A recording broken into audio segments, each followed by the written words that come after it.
आकाशवाणी भोपाल से प्रस्तुत हैं प्रादेशिक समाचार।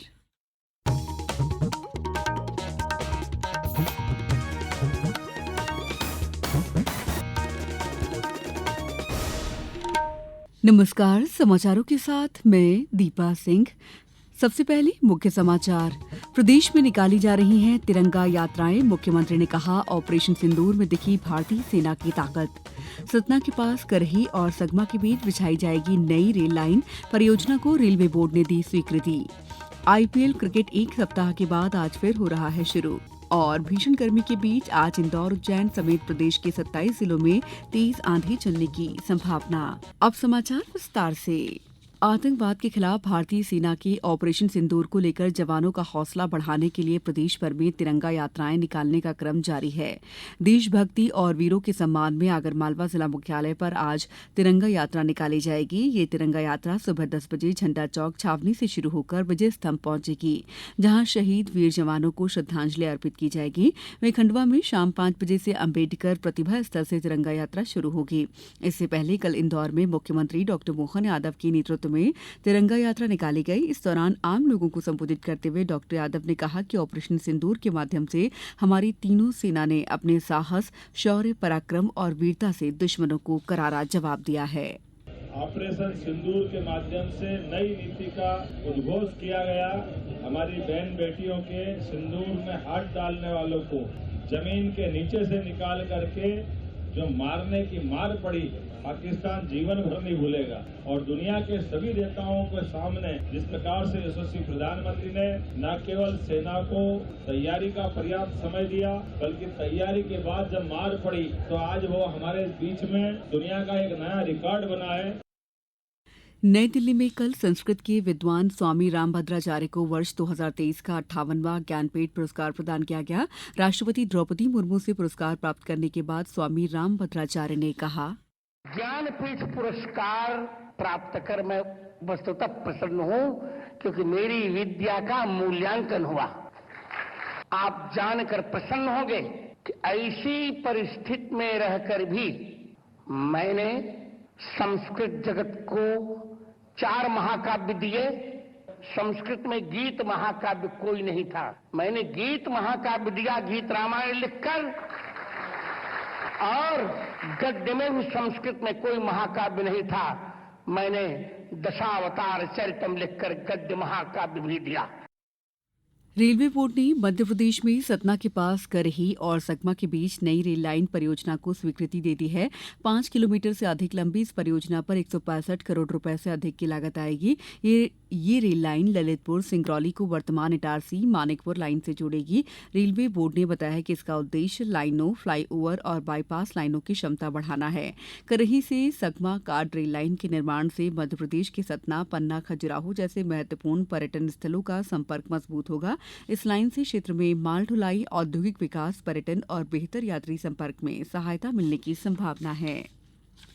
प्रदेश में लोक माता देवी अहिल्याबाई होलकर की 300वीं जयंती 20 मई से प्रदेश भर में 10 दिन का उत्सव आयोजित किया जाएगा। इसका समापन भोपाल में भव्य रूप से 31 मई को किया जाएगा। मुख्यमंत्री डॉ मोहन यादव ने कल इंदौर में ये घोषणा की। डॉ यादव ने कहा कि ये संयोग है कि तिथि के अनुसार लोक माता देवी अहिल्याबाई होलकर की जयंती 20 मई को है और विवाह की वर्षगांठ भी उसी दिन है। साथ ही उनके ससुर मल्हारराव होलकर की पुण्यतिथि भी है। इसको देखते हुए 20 मई को इंदौर के राजवाड़ा में कैबिनेट की बैठक आयोजित की जा रही है। इसी दिन से प्रदेश में 10 दिनी उत्सव के तहत जगह जगह कार्यक्रम आयोजित किए जाएंगे। भारतीय जनसंचार संस्थान आईआईएमसी आगामी शैक्षणिक वर्ष से जनसंचार और पत्रकारिता में डॉक्टर ऑफ फिलॉसफी पीएचडी कार्यक्रम शुरू करेगा। संस्थान ने कार्यक्रम के लिए नियम अधिसूचित कर दिए हैं। प्रवेश का विवरण बाद में घोषित किया जाएगा। आईआईएमसी की कुलपति अनुपमा भटनागर ने नए पाठ्यक्रम के शुभारंभ की पुष्टि की है। उन्होंने कहा कि संस्थान इसका दायित्व लेने के लिए तैयार है। पीएचडी कार्यक्रम मीडिया और संचार क्षेत्र में शोध को सक्षम बनाएगा। समाचारों में वक्त है ब्रेक का। ये समाचार आप आकाशवाणी मध्य प्रदेश से सुन रहे हैं। ये समाचार बुलेटिन YouTube पर Madhya Pradesh news All India Radio channel पर और Facebook साथ ही X प्लेटफॉर्म पर AIR न्यूज भोपाल पर सुने जा सकते हैं। इसके अलावा आप हमारी वेबसाइट newsonair.gov.in पर अथवा न्यूज ऑन AIR ऐप पर भी समाचार सुन सकते हैं। ब्रेक के बाद समाचारों में आपका एक बार फिर स्वागत है। हमारे लिए राष्ट्र प्रथम है और देशभक्ति से बढ़कर कुछ भी नहीं। हाल ही में ऑपरेशन सिंदूर की सफलता ने इस बात को साबित भी कर दिया है। अब आकाशवाणी भोपाल आपको मौका दे रहा है अपनी देशभक्ति की भावनाओं को जाहिर करने का। प्रादेशिक समाचार एकांश भोपाल द्वारा राष्ट्र प्रथम देशभक्ति का जज्बा नाम से कार्यक्रम की शुरुआत की गई है। इस कार्यक्रम में आप अधिकतम 40 सेकंड का एक वीडियो संदेश बनाकर देश के प्रति अपनी भावनाओं का इजहार कर सकते हैं। इस संदेश को रिकॉर्ड कर हमारे व्हाट्सएप नंबर 9406523035 पर अपने नाम और स्थान के साथ भेज दीजिए। हम आपके संदेशों को रोज अपने समाचारों, समसामयिक कार्यक्रमों और सोशल मीडिया प्लेटफॉर्म पर साझा करेंगे। नंबर एक बार पुनः सुन लीजिए 9406523035। आइए अब सुनते हैं बालाघाट की शीला पटले का ये संदेश। भारत माता की जय। मैं बालाघाट से शीला पटले ऑपरेशन सिंदूर के माध्यम से अपनी शौर्य, ताकत, जज्बा और पराक्रम से भारतीय सेना ने दुश्मनों के घरों में घुसकर उनको धूल चटाकर पूरी दुनिया को अपनी ताकत का अंदाजा दिखा दिया कि भारत की ओर आंखें दिखाने का भी अंजाम क्या हो सकता है। जो अपनी जान की परवाह न कर दिन रात हमारी रक्षा के लिए डटे रहते हैं और हम भारतीय निर्भीक और निडर होकर अपने घरों में सुख चैन से जीवन यापन करते हैं। धन्यवाद। आईपीएल क्रिकेट एक सप्ताह बाद से आज फिर शुरू हो रहा है।